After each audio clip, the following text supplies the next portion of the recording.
கேரளால வந்து ஒரு குயிக்கா ஒரு அப்டேட் குடுக்க முடியுமா சார்? அங்க பிஜேபி வந்து அதிக தொகுதியில நிக்க போகுதா? என்ன என்ன நடக்குது அங்க? அங்கே ராஜீவ் சந்திரசேகர் பிஜேபியினுடைய தலைவராக தேர்ந்தெடுக்கப்பட்டிருக்கிறார். 20 இடங்களில் வெற்றி பெறக்கூடும் என்று மத்திய அரசாங்கத்தில் சொல்லுகிறார்கள். கேரளாவிலிருந்து 2 மந்திரிகள் இருக்கிறார்கள். அங்க வந்து ஒரு மத்திய பாஜக கேரளாவிற்கு முக்கியத்துவம் கொடுக்கிறது.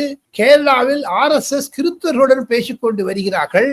அங்கு ஒரு மன மாற்றம் சேஞ்ச் ஆஃப் மைண்ட் வந்து கொண்டிருக்கிறது.